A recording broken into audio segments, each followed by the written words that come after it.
Judicial enquiry ಈಗ investigation ಮಾಡ್ತಾ ಇದ್ದಾರೆ. ಕ್ರಿಮಿನಲ್ ಅಫೆನ್ಸ್ ಅವರು ಜುಡಿಷಿಯಲ್ ಎಂಕ್ವೈರಿ ಮಾಡಬೇಕು ಅಂತ ಯಾಕೆ ಕೇಳ್ತಾ ಇದ್ದಾರೆ? ಅಲ್ಲಿ ವಿಡಿಯೋ ಆಡಿಯೋ ಕ್ಲಿಪ್ಪಿಂಗ್ಸ್ ಎಲ್ಲ ಅವರು ಅವಾಚ್ಯ ಶಬ್ದ ಬಳಸಿದ್ರು ಅಂತಕ್ಕಂಥದ್ದು ಇದೆ. ಅಲ್ಲಿ MLCಗಳು ಕೇಳಿದವರು ಜುಡಿಷಿಯಲ್ ಎಂಕ್ವೈರಿ ಮಾಡಬೇಕು. ಆಮೇಲೆ ಇವರು ಮಾತಾಡಿರೋದು ಸತ್ಯ.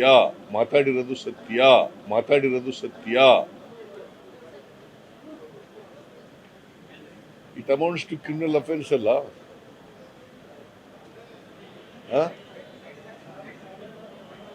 ಈಗ ಅವರು ಒಬ್ಬ ಸೀನಿಯರ್